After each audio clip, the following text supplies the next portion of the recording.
പിന്നെ ദുആക്ക് ഉത്തരം കിട്ടുന്ന വളരെ പ്രധാനപ്പെട്ട അല്ലെങ്കിൽ നമ്മളൊക്കെ ശ്രദ്ധിക്കാതെ പോകുന്ന ഒരു സന്ദർഭത്തെ പറ്റിയാണ് ഇന്ന് നമ്മൾ പറയുന്നത്. പല സമയത്ത് നമ്മൾ ശ്രദ്ധിക്കാതെ പോകുന്നത് കൊണ്ടാണ് നമുക്കുള്ള ഒരു അവസരമാണ് നമ്മുടെ വീടുകളിലും നമ്മുടെ പരിസരങ്ങളിലൊക്കെ നമുക്ക് വീണ് കിട്ടുന്ന ഒരു സുവർണ അവസരമാണ് ആ ദുആക്ക് ഇജാബത്ത് കിട്ടുന്ന സമയം. അതായത് നമ്മുടെ വീടുകളിലൊക്കെ കോഴി ഉണ്ട്.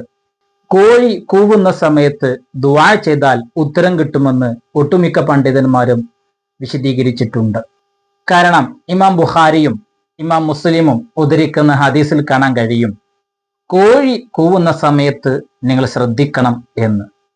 ഇമാം ബുഖാരിയും ഇമാം മുസ്ലിം റളിയല്ലാഹു അൻഹു ഉദ്ധരിക്കുന്ന ഹദീസാണ്. ഇതേ സംഭവം തന്നെ ഇമാമുന നവവി റളിയല്ലാഹു അൻഹു കൊടുത്ത അദ്കാർ എന്ന കിതാബിലും അതുപോലെ തന്നെ അൽ വസായിലു നാഫിഇയ്യ എന്ന കിതാബിലൊക്കെ ഒട്ടുമിക്ക പണ്ഡിതന്മാരും ഉദ്ധരിച്ചിട്ടുണ്ട്. അവർ പറയുന്നത്, ഇദാ സമീഅതും നുഹാഖൽ ഹമീരി ഫതഅവദു ബില്ലാഹി മിനശ് ശൈത്വാൻ. ഈ കഴുതയുടെ ശബ്ദം കേട്ടാൽ നിങ്ങൾ ശൈത്വാനെ തൊട്ട് കാവലിനെ തേടണം എന്ന് പറയുന്ന ഹദീസ്. ഫഇന്നഹ റഅത് ശൈത്വാനൻ, കാരണം അത് ഒരു കഴുത ഒരു ശൈത്വാനെ കണ്ടതാണ്.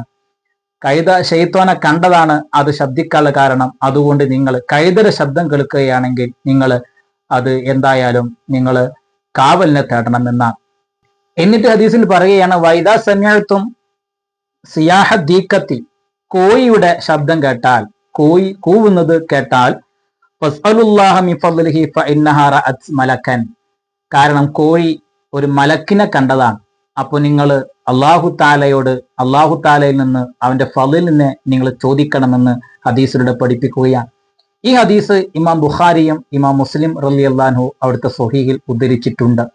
ഇത് അടിസ്ഥാനമാക്കിയിട്ടാണ് ഒട്ടുമിക്ക പണ്ഡിതന്മാരും പറയുന്നത്, കോഴി കൂവുന്ന സമയത്ത് ദുആ ചെയ്താൽ ഉത്തരം കിട്ടും, കോഴി കൂവുന്ന സമയത്ത് ദുആക്ക് ഉത്തരം കിട്ടുമെന്ന് പറയുന്നു.